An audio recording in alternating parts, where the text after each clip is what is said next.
disproportional. All right, guys, why don't we get started here? Thank you for coming.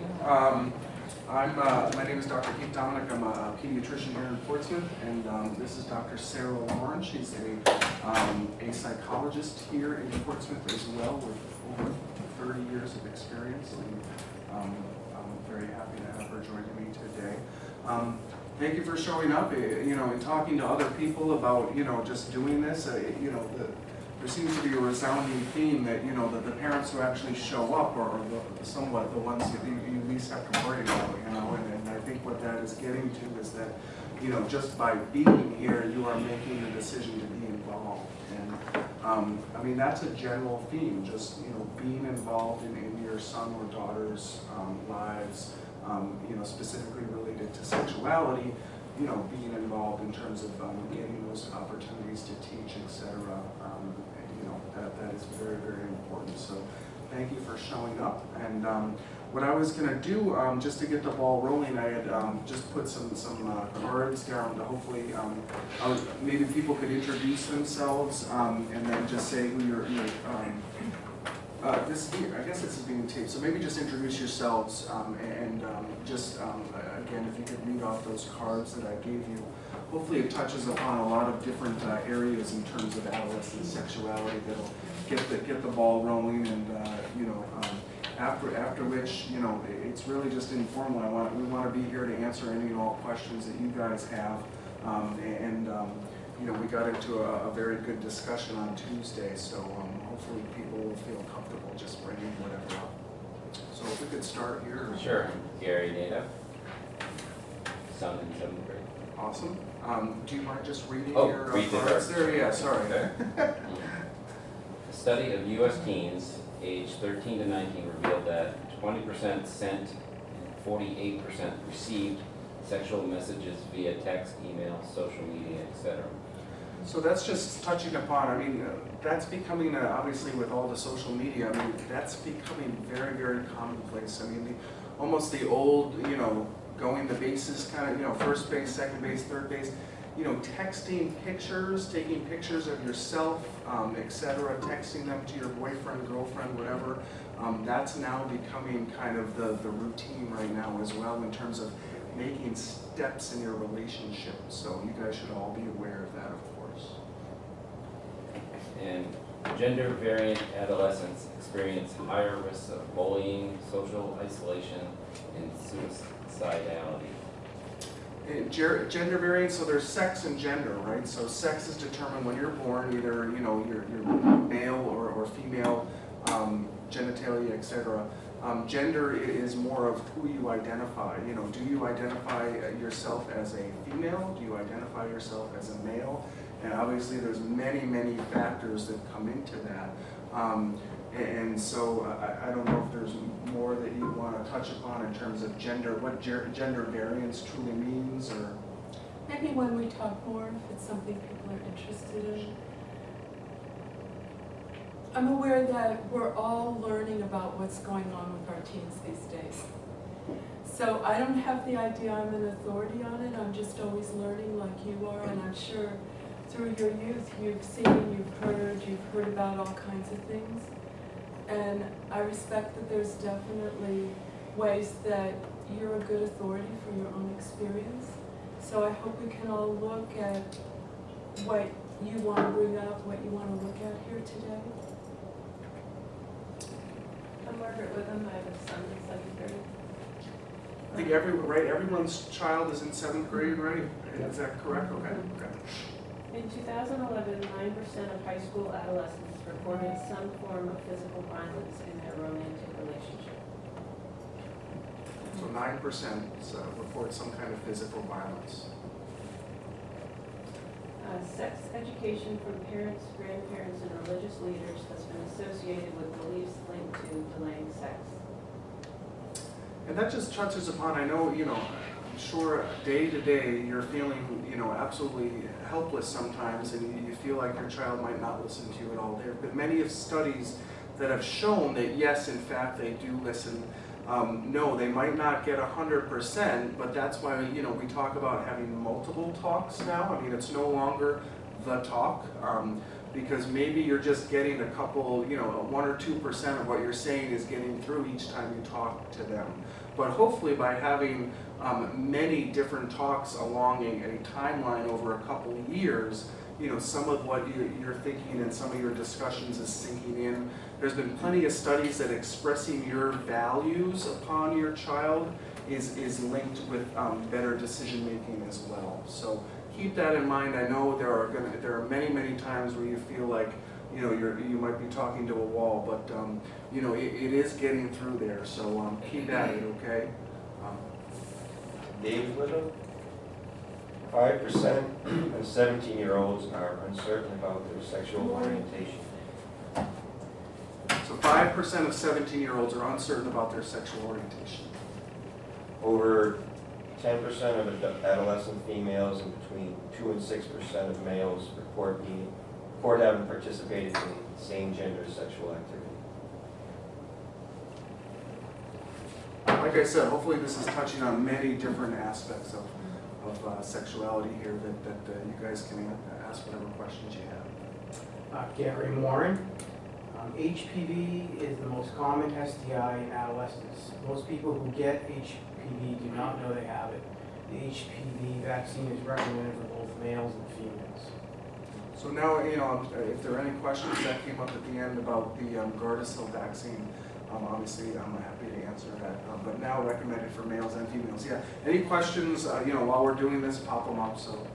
I just have a comment. I work in oncology as a nurse, and the number of young people we are seeing with HPV-related cancers is astounding. Anal cancer, oral cancers. That vaccine is so incredibly important, and I understand that the statistics are saying that the number of people who are vaccinating their kids is very small. And I don't know what you're seeing in your practice, but I think it's easier. I definitely, you know, more females, of course. It just recently, about a year or two, became a universal recommendation for males and females. You know, from a male perspective, just, you know, protecting against penile cancer, anal cancer, genital warts, oropharyngeal cancers, in addition to passing it, you know, to females, are kind of the benefits of the males getting it. I mean, I think we're doing okay, and you know, it has to start somewhere, and hopefully over the years, as people get more and more comfortable with the safety, et cetera, of the vaccine, that, you know, the rates will get a little bit higher there. But I'm curious what, because, you know, right now the current recommendation for females is actually no PAPs until age 21 is the current recommendation. I'm assuming you're seeing at least older than, yeah. I mean, I'm talking like 20, right. late 20s, but it's just so important because, you know, you could be someone that's, you know, never been sexually active and have a partner that carries the HPV, whether you're male or female, and then you contract the virus and it's asymptomatic, you don't know, and then, you know, you develop tonsillar cancer, squamous cell, or, I mean, I have a young girl that has anal cancer, and just, it's horrendous. It's horrendous. So I just highly, highly recommend that vaccine for young women and young men. Thank you. Thanks for bringing that up. Learning about sex from friends, cousins, and the media has been linked to beliefs increasing the likelihood of engaging in sex. So what that is getting to is, you know, a lot of times I'll tell my patients, you know, I don't want you going to your friends for information. Despite what they might think they know, they probably don't know anything. And, you know, we want them going to an older, trusted person to get the information they have. At the very least, we're hoping they're getting accurate information so that they can make the best decision they can for themselves. So we always talk about going to someone, you know, either obviously a parent or myself or someone significantly older, an older sibling that they trust and can hopefully get that accurate information. Because obviously they all talk to each other and there's a lot of myths and incorrect information getting out there as well. Michelle Quinn. Each year in the United States, about 1 million adolescents become pregnant. Comprehensive sexual education has been proven to delay intercourse, reduce frequency of intercourse, reduce the number of sexual partners, and increase the use of condoms and other contraceptives.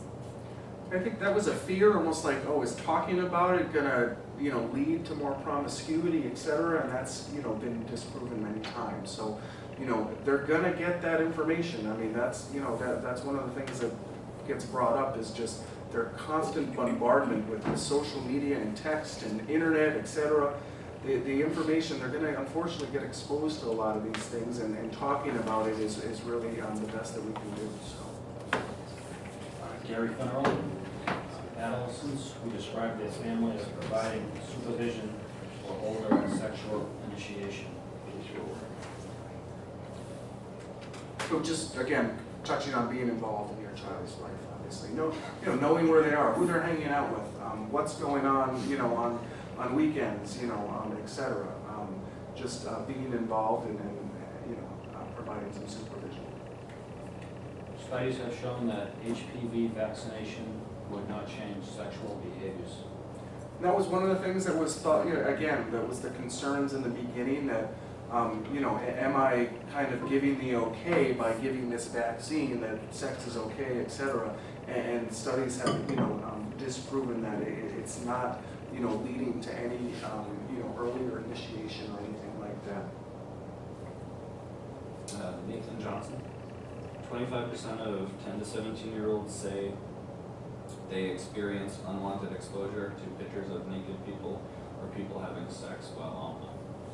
There was a theme that was brought up again on Tuesday. Is just, how do you try to prevent these things? I mean, just your son or daughter being online, they can get exposed to all of these things without ever seeking that. Whether it's pornography sites or pictures or getting emails from their friends that they might not necessarily be comfortable with, etc. So that's just touching on that. On average, there are 6.7 sex-related scenes per hour in top teen TV programs. So again, welcome. Just touching upon the media impact. Music is actually kind of the #1 source, actually. So I don't know how many people are listening to their child's music as well. Do you think that maybe, as opposed to TV, et cetera, that might kind of get ignored sometimes? But that would be a good recommendation too, is to learn about the music that your son or daughter is listening to as well. Shannon Harrington. 15% of high school students have had sexual intercourse with 4 or more people. I thought that was pretty. And again, these are 15% of adolescents have had sex with 4 or more people.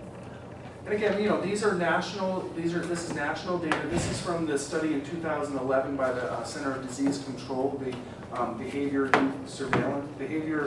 youth risk behavior surveillance that was done. So yes, this is national statistics, but you don't want to use national statistics as an excuse for, oh, it's not happening in my community, because that would just be a little bit naive. So I have 2 girls in high school too, and it's amazing the stories they can want to tell me of the stuff that the kids are doing up there. It is scary. and sharing that obviously with your fellow parents here too, just so they're aware with what's going on and what they might need to talk to their child about as well. 5% of teens identify as lesbian, gay, or bisexual. Okay, Rhonda Fails, and 25% of women aged 14 to 19 have been infected with gonorrhea, HPV, chlamydia, herpes, or trichomoniasis, yeah, so 25%. I mean, that seems pretty crazy. I thought that was eye-opening as well. And then my currently sexually active high school students, only 60% have used a condom during the last sexual intercourse. That rate is actually up. I think from 40, one of the things is up from 47% by about 10 years ago, yeah, but it's only 60% still. And condom is really the only way to prevent sexually transmitted infections as well, STIs.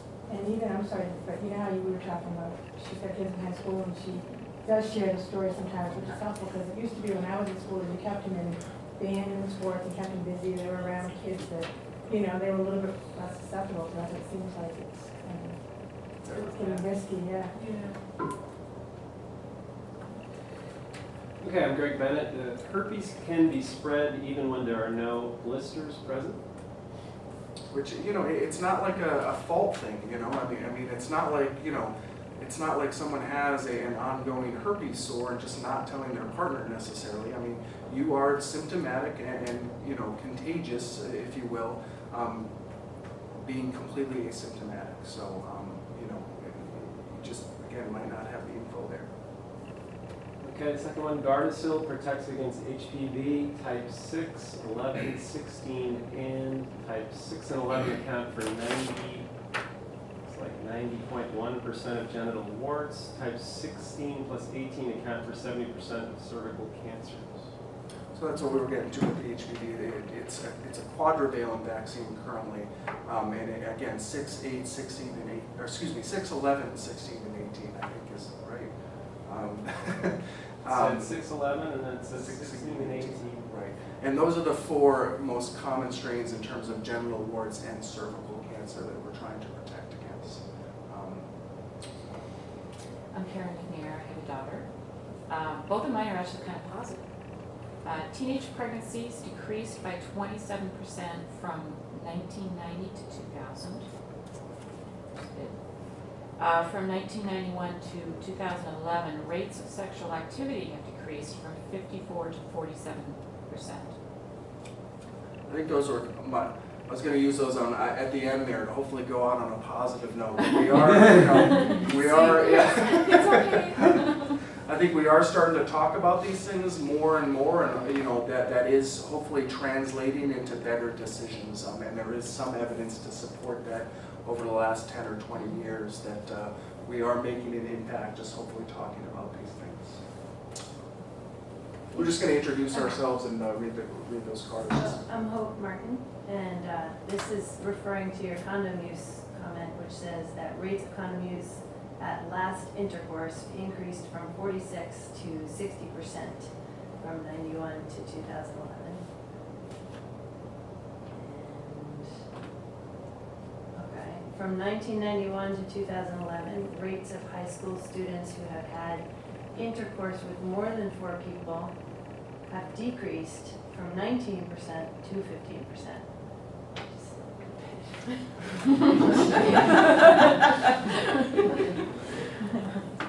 Brian Campbell. 57 to 70% of adolescents engaged in oral sex before intercourse. Number 63% of high school seniors have had sexual intercourse.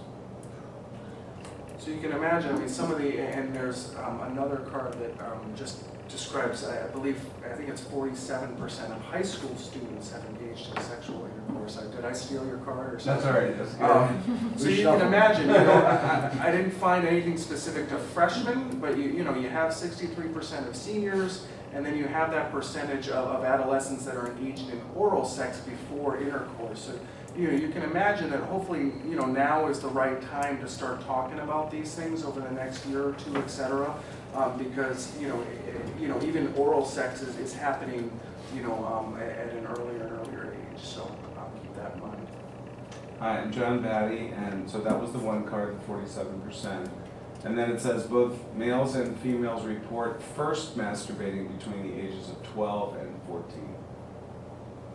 So again, another topic to touch upon, and, you know, just in terms of masturbation. So.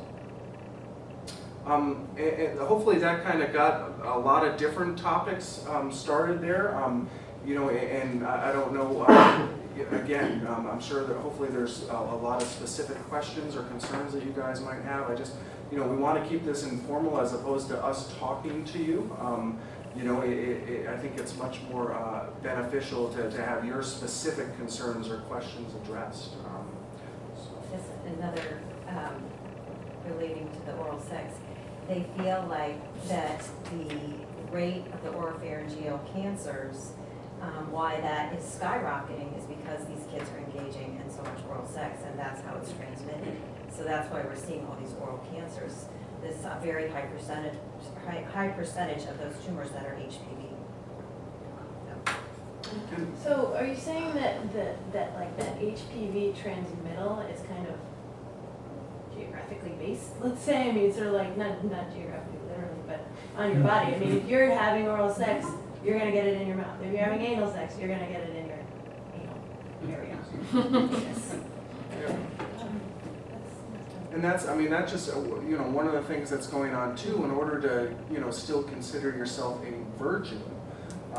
You know, kids are doing oral sex. Anal sex is also a way for, you know, adolescents to still consider themselves a virgin and delaying, you know, giving up their virginity. So those are all things that you should be aware of as well. So the HPV, the connection between that and cancer, or is it cancer? It's not cancer. It's a virus that leads to to cancer. it. So Correct. So, you know, exposure. You know, once you have, you know, I don't know what the magical number of sexual partners is.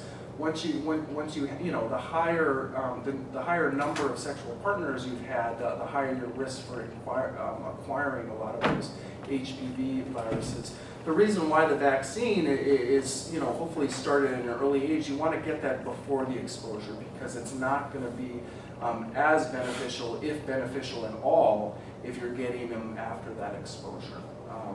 But, you know, just by being sexually active, you know, you've been exposed to the HPV. It's just your immune system has probably dealt with it a slightly different way than maybe someone who will, you know, go on and acquire cancer, etc.